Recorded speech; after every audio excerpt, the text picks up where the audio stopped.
Income tax भरने का season आ चुका है और सबसे बड़ा कंफ्यूजन जो लोगों के मन में रहता है वो रहता है टीडीएस को लेके। क्या होता है, कटता है तो वापस कैसे मिलेगा, मिलेगा भी या नहीं मिलेगा, कैसे क्लेम करें, और काफी लोग तो क्लेम कर भी नहीं पाते। सबसे पहले टीडीएस का मतलब होता है टैक्स डिडक्टेड एट सोर्स। जहां से आपको पेमेंट आ रही है वहां से आपका टैक्स कटता है।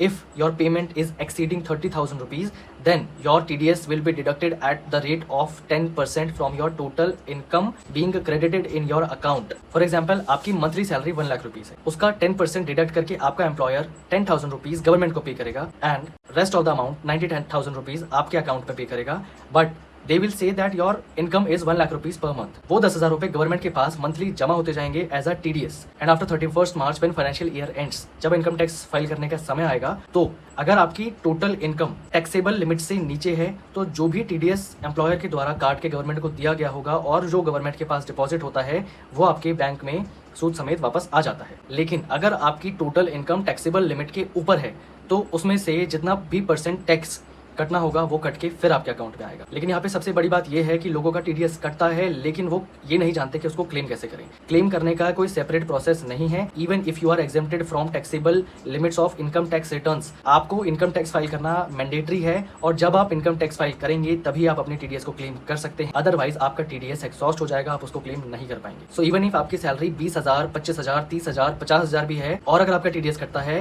तो इनकम टैक्स फाइल करने के टाइम पे आप अपना इनकम टैक्स जरूर फाइल करें, अपना टीडीएस क्लेम करें ताकि वो एग्जॉस्ट ना हो, क्योंकि वो भी आपकी कमाई है जो आपकी मंथली पेमेंट में से काटी गई थी। सो आई होप अब आपको टीडीएस को लेके कोई कंफ्यूजन नहीं होगी और आप इस साल 2026-27 के असेसमेंट ईयर में अपना फाइनेंशियल ईयर 25-26 का टीडीएस क्लेम कर लेंगे, उसको एग्जॉस्ट नहीं करेंगे।